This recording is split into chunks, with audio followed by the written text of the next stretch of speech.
Today, I'll show you how to create a range of flavors, scents, or product variants from an existing design using Sourceful.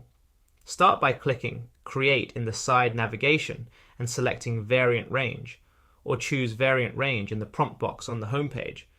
You'll be asked to begin from one of your previous designs, or you can upload a new image from your device. For this demo, I'll use the brand Bubba Booch. It's currently a wild berry flavor, and I want to see what a peach version would look like.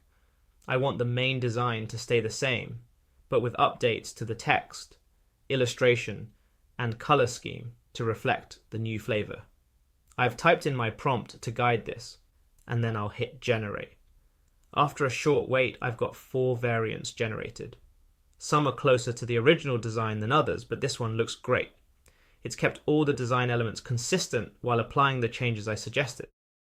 If you'd like to make more adjustments, click the image and then select Start Edit. To explore additional variants or flavors, just repeat the process. And that's how you can quickly create product variants using Sourceful.